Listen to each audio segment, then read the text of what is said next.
কবিতাৰ শিৰোনাম গছ ভাল পোৱা ককাৰ সং কবি ডক্টৰ ভৱেন্দ্ৰনাথ শইকীয়া। ভাল পালোঁ ৰঘুনাথ, তুমি মোক পুতেৰাৰ বিয়ালৈ মাতিলা, পিছে ৰভাখন দিবলৈকে আমলখি গছজোপা কিয়নো কাটিলা? আলহী অতিথি যাব, ৰভা নাইকিয়া হ'ব, বোৱাৰীয়ে ঘৰখন দিবহি পুৰাই। পিছে কোৱাচোন ৰঘুনাথ, আমলখি গছজোপা সহজতে পাবানে বুঢ়াই?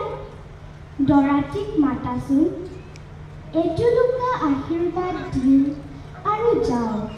গছজোপা কটা বাবে লুচি ভাজি ৰসগোল্লা একোকে নাখাওঁ।